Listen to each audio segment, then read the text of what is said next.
आइजोल के लिए नया रेलवे ट्रैक तैयार है और यहाँ पर ब्रिज नंबर 144 के ऊपर हम मौजूद हैं।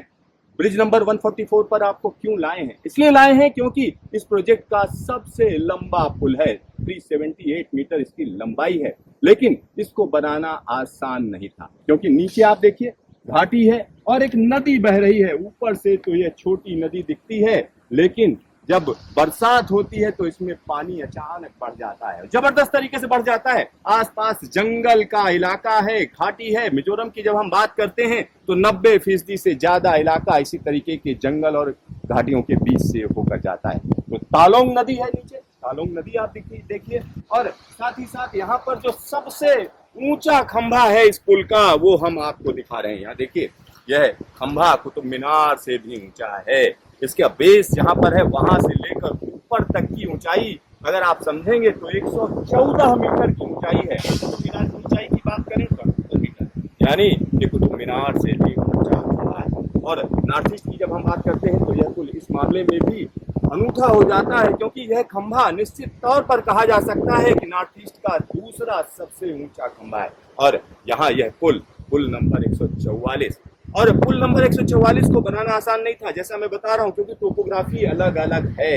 यानी एक तरफ पहाड़ की स्ट्रेंथ कुछ और है, उसके बाद की स्ट्रेंथ कुछ और है। इस वजह से यहाँ पर हम कह सकते हैं अलग अलग टेक्निक का इस्तेमाल किया गया है।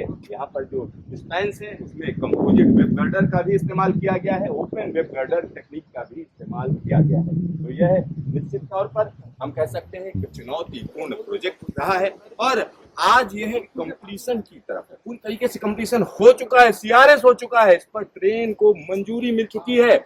अब सिर्फ और सिर्फ हरी झंडी का इंतजार है। जब यहाँ पर ट्रेन चलेगी तो निश्चित तौर पर इस इलाके को एक बड़ी सुविधा मिलेगी। क्यों बड़ी सुविधा मिलेगी? इसलिए मिलेगी क्योंकि अगर आप सिलचर से सीधा आना चाहते हैं आइजोल तो बहुत वक्त लगता है, रोड खराब है, कई बार 8-10 घंटे भी लग जाते हैं। और ट्रेन से चलेंगे तो जल्द ही पहुंचेंगे, कुछ ही घंटों में पहुंच जाएंगे, क्योंकि सिलचर से जब ट्रेन चलेगी तो उसको रुकावट देने वाली कोई चीज नहीं है। क्योंकि इस प्रोजेक्ट की जब हम बात करते हैं तकरीबन 51.38 किलोमीटर का यह रेलवे लाइन है और भैरवी से सैरंग के बीच में तैयार की गई है। और यहाँ पर आप देख सकते हैं कि किस तरीके से मजबूत पुल तैयार है। एक और चीज हम आपको बता दें, इस पुल की कुछ और खासियत है, जैसे इसमें भूकंप के लिहाज से कई चीजों का ध्यान रखा गया है। भूकंप के लिहाज से मैं क्यों कह रहा हूँ, क्योंकि यहाँ पर देखिए खास तरीके के बेरिंग्स लगाए गए हैं। जो बेरिंग्स हैं इनकी खासियत यह है, जब यह भूकंप में पुल हिलेगा तो पुल को नुकसान नहीं होगा।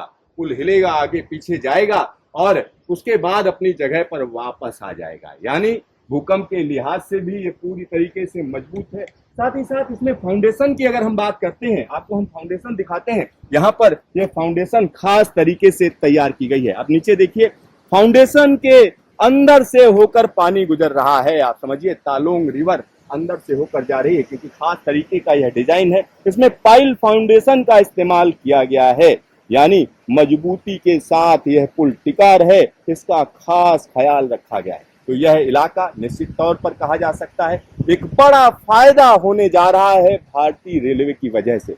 यह पूरा का पूरा इलाका जब भारतीय रेलवे से जुड़ चुका है तो कहीं ना कहीं एक अलग तरीके का उत्साह यहाँ पर नजर आ रहा है। यह इलाका क्यों अलग है? इसलिए अलग है क्योंकि जब हम बात करते हैं मानसून की, तो मानसून का सबसे ज्यादा असर नॉर्थ ईस्ट में होता है और मिजोरम में 6 से 7 महीने की बारिश होती है। बारिश का सीधा मतलब है कि यह बारिश यहाँ नदियों के जरिए, नालों के जरिए, नालों की जब हम बात करते हैं पहाड़ी नालों के जरिए नीचे आती है और मिजोरम जैसी जगह पर पहुंचना कहीं ना कहीं दुष्कर कर देती है। लेकिन अब जबरदस्त बारिश हो तब भी आप चल सकते हैं, तब भी आइजोल आ सकते हैं।